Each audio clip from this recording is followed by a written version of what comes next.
As we saw earlier, in the heart of the Nordic lands, 4 Viking warriors were chosen for a grand and deadly mission: to find the Spear of Odin, a relic lost in the ancient war between gods and giants.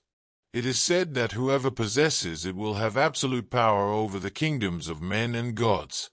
Led by Nud, the ruthless strategist, the group also included Ingel, the strongest and most fearless; Deg, the wise cartographer and connoisseur of ancient stories; and Berja, the youngest, agile and curious.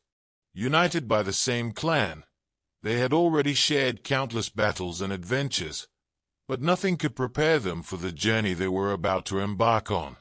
After receiving the mission, they prepared their Draco with supplies, weapons, and maps that indicated possible clues to the whereabouts of the relic. For the first month, they sailed through treacherous seas, facing storms and the uncertainty of an unknown destination. The second month took them to an island covered in dense forest, where they found game and provisions, but also enemies. A group of natives painted red attacked them, and Dag was wounded by an arrow.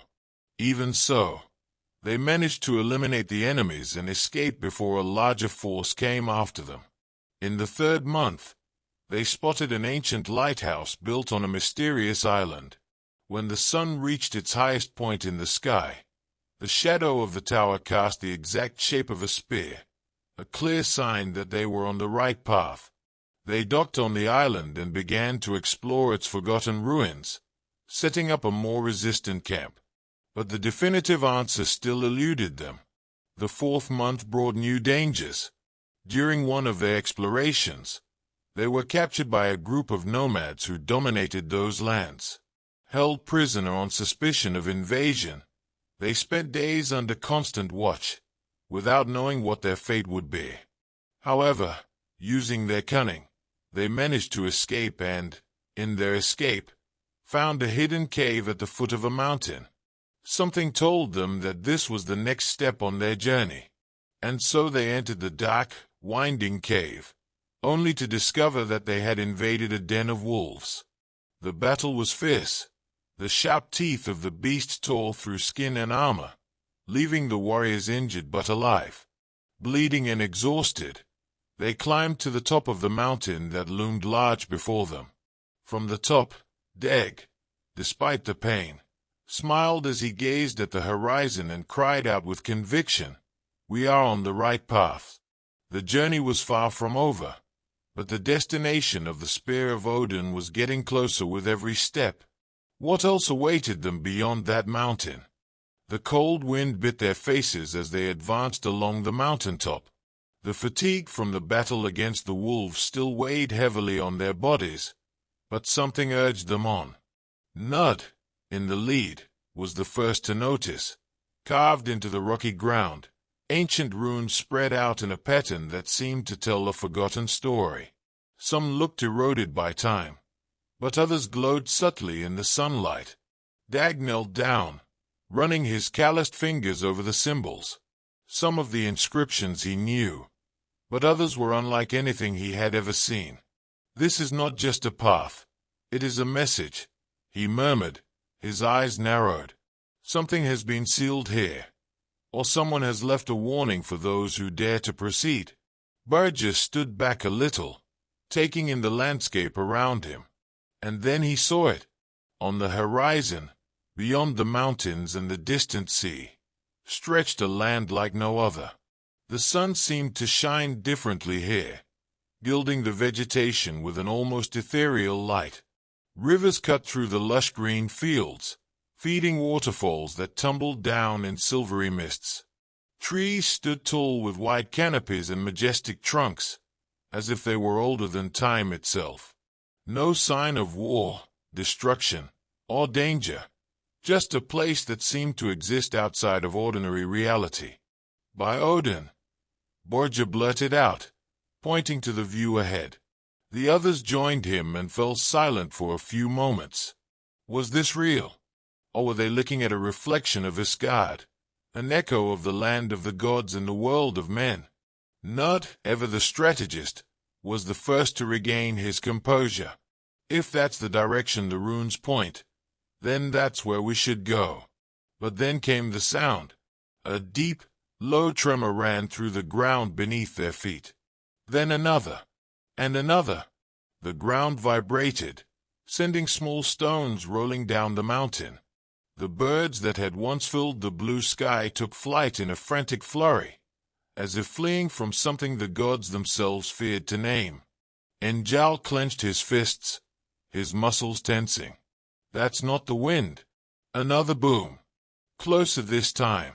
Nud drew his sword, his eyes scanning the landscape around him. Whatever it is, we are not alone. What awaited them beyond the mountain? And who, or what, walked in the shadows, hidden among the valleys of that unknown land? The final tremor was the most deafening, a roar that seemed to tear the earth itself apart, making the mountain shudder beneath the warrior's feet. Then, from the shadows between the rocks, he emerged. The giant was an abomination from the ancient age, a creature so immense that his presence blotted out the sunlight. Skin as thick as the bark of an ancient tree, muscles carved by time itself, eyes like burning embers in his scarred face. Every step made the ground scream, every breath released hot steam, and when he raised his weapon, a tree trunk carved like a club, the four knew they were facing something that could finish them in a single blow. Spread out! Nud roared, his tactical mind already searching for an opening that did not yet exist. The monster roared, a thunder of pure fury, and the first blow was struck. The ground cracked, rocks shattered, and the impact threw the warriors to the side like leaves in the wind. Njal was the first to recover, swinging his axe at the creature's leg. The blade, which had sliced through countless enemies, only grazed the giant's skin. Dag ran to the flank, dodging a monstrous charge, trying to read the environment. We need strategy. Attacking blindly will not give us victory. But time was short. The monster lunged at Nud, who threw himself to the side by a hair's breadth. The force of the impact sent a chunk of rock tumbling down the mountain. If that blow had landed, the leader of the warriors would be nothing more than a memory. Berger, always the most agile, climbed onto the nearby rocks, scrutinizing the giant from above. His eyes scanned the monster's vulnerable spots, the knees, the tendons, the neck, but everything seemed too strong. He clenched his fists. If they couldn't break the flesh, perhaps they could break the attention. "Hey, you big bastard!" he shouted from above, and threw his spear straight at the colossus' face. The tip of the spear grazed it, but it was enough to get the creature's attention. The giant roared, its eyes turning to the young warrior, and that was when Burgess saw it, the eyes. Yes, if there was a weak spot on this immortal beast, it was there. The creature raised its club and brought it down with fury, but Burgess jumped at the last second, landing on the monster's arm and running down its body as if he were hunting a bear. When it reached its shoulder, the creature tried to grab him, but it was too late. With a scream of pure determination, Burgess drove his blade straight into the giant's right eye. The monster roared in pain, clasping both hands to its face. The blow didn't kill it, but it did open an opening. Nud saw his chance. Now, Njal and Dag advanced together. The first blow was to the leg, making the colossus stagger. The second was to the side, cutting open the flesh from the impact of the fall. Nud ran to the other side, striking the tendon of the other knee. The giant tried to react, but his own height became his enemy. The weight unbalanced him, and by the time he fell to his knees, the sentence had already been decreed. Nud climbed onto its back and brought his blade down hard on the back of the creature's neck. Njal attacked its chest, piercing its thick hide with his blade. Dag, with a sure move, slit its throat, and Burgess, still on the monster's shoulder, tore his blade from its eye and plunged it straight into the creature's forehead. The giant shuddered one last time. His roar of pain echoed through the mountains and then stopped. The colossus fell backwards, defeated. The four warriors walked away, panting, covered in blood and dust. They had won, but at what cost? Nud wiped his blade clean and looked to the distant land, where the golden glow still shone. Odin's spear awaits us. The giant's colossal body still lay on the ground, his flesh cooling in the sharp mountain breeze. The smell of blood and dust permeated the air, but the four warriors exchanged glances of pure relief. They had faced death and, once again, prevailed. Angel, with a satisfied smile, wiped the blade on the leather of his suit. If even giants fall before us, who can stop us? Burja, still catching his breath, laughed. Perhaps a dragon, or perhaps Thor descending from the sky to test us personally. Nud, always the most calculating, did not let himself be completely carried away by the euphoria. We must not let our guard down. We still have a long way to go. Dag, who was examining the runes on the ground, simply nodded, but his face was full of concern.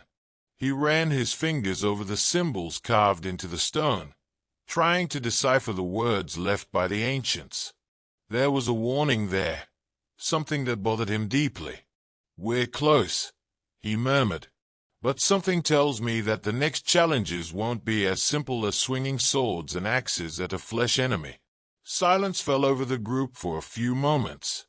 Nut took one last look at the golden horizon and then made a decision. "We'll go down at dawn." The sun had not yet fully risen when they began their descent from the mountain. The path was steep and treacherous, forcing them to move cautiously. The loose rocks made each step risky, but after hours of walking, they finally reached the base. The land was different now. The smell of the salt of the sea was stronger, mixing with the perfume of the exotic vegetation that surrounded them. In the distance, the golden island shone like a treasure forgotten by the gods. The contrast with the rest of the world was almost surreal, as if this place didn't belong to the same realm as mortals. "It's not a mirage," Bodger whispered in amazement. "This is real." "Too real," Dag corrected, still uneasy. They headed toward the shore where their Drekka waited, still rocking on the calm waters. The crossing was short, but filled with anticipation. As they approached the island, they felt the air change. It was lighter, but also filled with something indescribable, as if an invisible presence were watching their every move. As they disembarked, the vegetation enveloped them almost immediately. The leaves were a vivid green, the tree trunks seemed older than time itself, and the sounds of nature were unlike any forest they had ever traversed. There was no familiar bird song, but rather a distant whisper, as if the earth itself were whispering forgotten stories. "We'll set up camp here," Nud said, pointing to a clearing sheltered by large rocks. "We won't stay long, but we need to regain our strength before we move on." They spent the rest of the day building a small makeshift shelter. Njal took care of the perimeter security. Burja took charge of the fire. Dag spread the maps and runes on a flat stone to study, and Nut scanned the surrounding area, alert for any threats. As they chewed on pieces of dried meat and rested by the fire, Dag broke the silence. "I've been studying the inscriptions, and everything has led us here. But there's something strange. These clues were left by someone, but not by chance." Burja raised an eyebrow. "What do you mean?" "That we may not be the first to seek the spear of Odin, and that if we're so close, the dangers aren't over yet." The wind blew hard across the clearing, and for a moment, everyone felt a chill run down their spines. Dag's omen was right. Something awaited them on that island, and it wouldn't be merciful. The wind howled like a mourning of the dead as the four warriors reached the top of the hill. Below them, a clearing stretched out like a forgotten piece of the world, swallowed up by the passage of time. And in the very center of it stood the remains of a castle, its broken walls, crumbling towers, and a great stone gate that looked as if it had been split in half by some unimaginable force. Nud was the first to speak, his voice low and wary. If this place was once great, now it is but a shadow of its former self. Berger pointed, eyes alert, toward the ruins. It looks as if something has destroyed this castle from within, as if something has come out of it. Dag remained silent for a few moments, staring at the ancient stones and feeling the invisible weight of the place. Then he murmured, almost to himself, "This is the Castle of Broken Bones. The last place marked on the maps. The last clue." Without hesitation, they began their descent. Each step toward those ruins seemed to bring a sense of growing unease. The air became denser, charged with an energy that made the skin crawl. Something inside still breathed, even if it wasn't something alive. As they crossed the rubble of the gate, they came across the dark heart of the castle, an entrance that descended into the bowels of the earth, a dungeon with blackened walls and a putrid odor. "If there is anything that will lead us to the spear," said Nud, looking into the emptiness of the underground corridor, "it is in there." Without another word, they lit the torches and headed into the unknown. The interior of the dungeon was a long, narrow corridor, where the air was heavy and the silence was almost absolute. Only the crackling of the torches' flames and the echo of their footsteps filled the air. But as they continued, the tunnel opened up into something much larger, a colossal hole, hidden beneath the castle for centuries. And it was a hole fit for fallen gods and kings. The arched ceiling vanished into darkness, supported by columns that looked like giant bones, as if the structure itself had been carved from the carcass of some ancient monster. The floor was covered in a low, slowly moving mist, as if it had a life of its own. And all along the length of the hall, scattered in neat rows, were coffins. Hundreds of them. Some were stone, engraved with forgotten runes. Others were black wood, soaked with age. There were coffins sealed with chains, and others with lids slightly open, revealing glimpses of corroded armor and grayed bones. "This place," Berger whispered, gripping the torch tighter. "This is no ordinary tomb." In the center of the hall, on a stone altar, lay a weapon, golden as the sun itself, imposing, shining despite the millennia. The spear of Odin. Nud swallowed hard. Angel, even though he was the most fearless, could not help but feel the weight of that moment. Here was the object of his quest, the artifact that could change the fate of men and gods. But there was something more. Just below the spear, an inscription in ancient runes glowed faintly in the torchlight. "The sacrifice of three is the sovereignty of one." The silence stretched on. Neither of them dared to take the first step. It was Dag who broke the stillness. "This is a warning. To take the spear, a price must be paid." Nud frowned. "We have not come this far to retreat because of words carved in stone." He stepped forward, and then the world screamed. The sound was like thunder roaring through the hole. The coffin lids were thrown up, and from within, figures rose. Warriors long dead, their flesh eaten away by time. But their eyes still glowed with a ghostly blue fire. Their armor was corroded, their swords rusted, but their intentions were clear: to protect the spear. An army of Draugrs had awakened. The warriors found themselves surrounded. It was not just a few enemies, but a horde. The creatures advanced, gnashing their teeth, wielding splintered blades and broken axes. Berger instinctively recoiled, eyes wide. "By the gods!" Njal gripped his sword with both hands and roared. "Then let us dance, you wretches." Nud took the lead. "Formation. We cannot be surrounded." The hall transformed into a hellish battlefield. With each blow, the Draugrs fell, but more and more of them rose. They felt no pain, did not retreat, did not fear. The Viking warriors were accustomed to fighting man and beast, but never those who had already been devoured by death. The altar, with the spear, remained there, untouched, but the price to reach it was still at stake, and perhaps only one of them would emerge victorious. The battle began with a roar of steel and death. The Draugrs, like an army that had sprung from the earth itself, surrounded the four warriors with unrelenting force. The sound of bones creaking and rusty blades cutting through the air filled the hall, creating a symphony of chaos.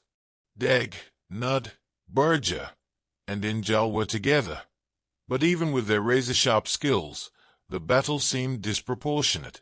The Draugrs were not just undead, they were immortal warriors, driven by an ancient hatred, guided by an instinct to protect what they feared most, Odin's spear. With each blow, more enemies rose from the coffins scattered throughout the hall. One by one, the Draugrs fell, but their fury seemed endless. The blood of the four men mixed with the dust and mist that hung over the floor, the fight dragging on for hours. Nud, the most impetuous, advanced brutally, cutting the neck of a Draugr with a well-aimed blow. But before he could savor the victory, another appeared behind him. A Draugr with a broken sword tore his cloak, and the sound of metal grinding on leather echoed through the room. Burja, with his precision, killed two at once with one fluid movement, but with each new enemy, he felt exhaustion taking over his muscles. The most impressive thing was the resistance of the warriors. They did not falter, did not retreat. Each was giving their last breath, for they knew that the only chance of survival was to defeat all their enemies. Ingjal, with his brute strength, used his axe to crush the bones of the Draugrs one by one, but the exhaustion was clear in his eyes. The battle seemed endless, with the Draugrs emerging from the shadows like nightmare shadows. But finally, after the last Draugr fell, silence fell over the hall. The battlefield was littered with bodies, the four warriors now panting and blooded. They sat on the ground, powerless to do anything else. Their swords were stained with blood, their clothes torn and their wounds open. But there was a sense of victory in the air. The weight of the battle finally subsided, and the adrenaline gave way to a deep exhaustion. It was then that Burja's eyes fell on the runes on the stone, the inscription that until now had been ignored. The sacrifice of three is the sovereignty of one. The words shone in the torchlight, and the atmosphere, which had previously seemed safe, became heavy again. The silence was broken when Dag, in his deep, grave voice, spoke. I knew it. I knew the sacrifice would be necessary. The others stared at him, shocked. You knew? Nud asked, his voice accusing. You knew that only one of us would survive, and you didn't say anything. Dag, his eyes closed, calmly replied, This is not the time to tell. The fate of each of us was already sealed the moment we decided to embark on this journey. Burja felt anger rising within him. So what does this mean? We are here, broken and exhausted. And you say you knew we had to make a sacrifice. And now what? Who dies? Who lives? Ingjal, his brow furrowed, approached. We cannot choose. We must focus on the mission. Odin's spear is there. Only one of us can take it. The discussion grew like a storm. The tension rose, each trying to understand what this sacrifice meant and how they should act. Words mingled, shouts followed accusations. I will not die for nothing, Nud said, his fists clenched. I have been through all this. I will not die here. This is not about us, Dag replied. If we do not sacrifice, what we seek will never be achieved. Burja's eyes filled with tears of frustration and anger. So who will be chosen? Who has the right to survive? We can't decide like this. It can't be. Mere. The night wore on, and hours passed without anyone reaching a consensus. Dag's words still hung in the air, and finally, after hours of discussion, a decision was made. It wasn't easy. It wasn't fair, but it was the only one left. Berger, his eyes empty and his mind clouded by the weight of the decision, felt the inevitable weigh down on him like a heavy cloak. He had known from the beginning that the mission would require more than courage and sacrifice. It was the relentless fate that decided who would live and who would fall. He looked at his friends, Nud, Njal, and Dag, and saw in them the best companions anyone could hope for. But the pain of being the only one to come out alive, of being the one chosen to pay the price, began to sink its roots into his heart. "May the gods forgive me," he murmured, his voice heavy with deep sadness, as his eyes fixed on the golden spear that gleamed on the altar, waiting for him. Without another word, the four of them approached, and in a final gesture of friendship and strength, they embraced with the unity of warriors who knew they were about to go their separate ways. Each embrace was a farewell, a promise that, wherever they were, Valhalla would await them. They said goodbye, not with regrets, but with the honor of those who had known how to fight together until their last breath. "We will meet there, in the banquet hall, with the gods," said Nud, his voice full of faith, before the blade of fate severed their ties with the world of the living.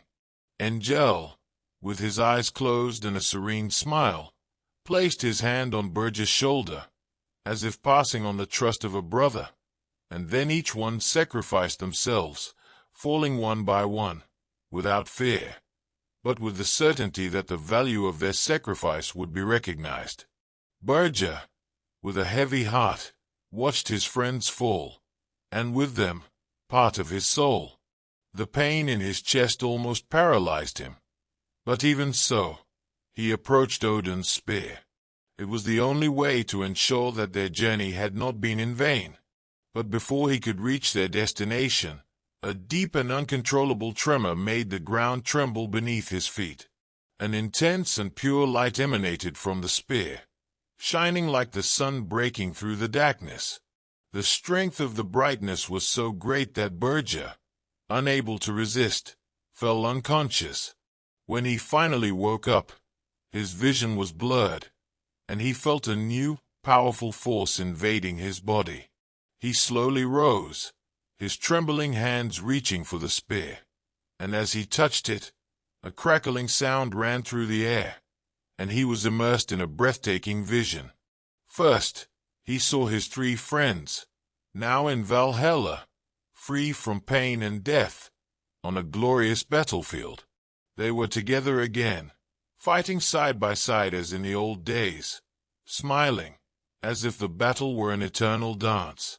Their bodies were vigorous, their swords shone, and their hearts were light, free from the weight of sacrifice.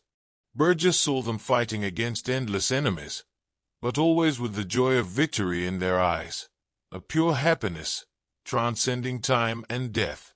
Then the vision expanded, and Berger found himself in a vast kingdom, surrounded by high stone walls that touched the sky. He stood atop a tower, looking out over a vast field of warriors marching toward battle. He wielded Odin's spear confidently, his body encased in golden armor, and his now untroubled eyes watched his warriors with wisdom and leadership. He was the commander, the sovereign, the mind behind the strategy. Odin's spear gleamed in his hand, and the energy it emanated filled the air like an unbreakable force field. He watched his warriors march to the beat of war drums, ready for battle, and in the background, the castle of Valhalla stood majestically, like an eternal fortress. There, he ruled not just a kingdom, but a legion of valiant souls who followed him with faith. And though the vision was grand, Berger felt a deep longing in his chest, a connection to the friends who had given their lives to bring him here. The pain of his loss was still there, but he now understood the meaning of sacrifice.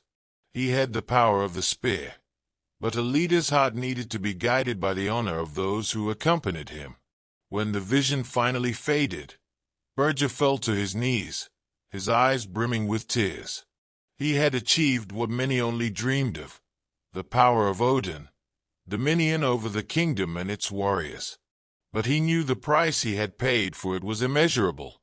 He stood, Odin's spear now an extension of his own soul, and with a final breath, he looked up to the sky.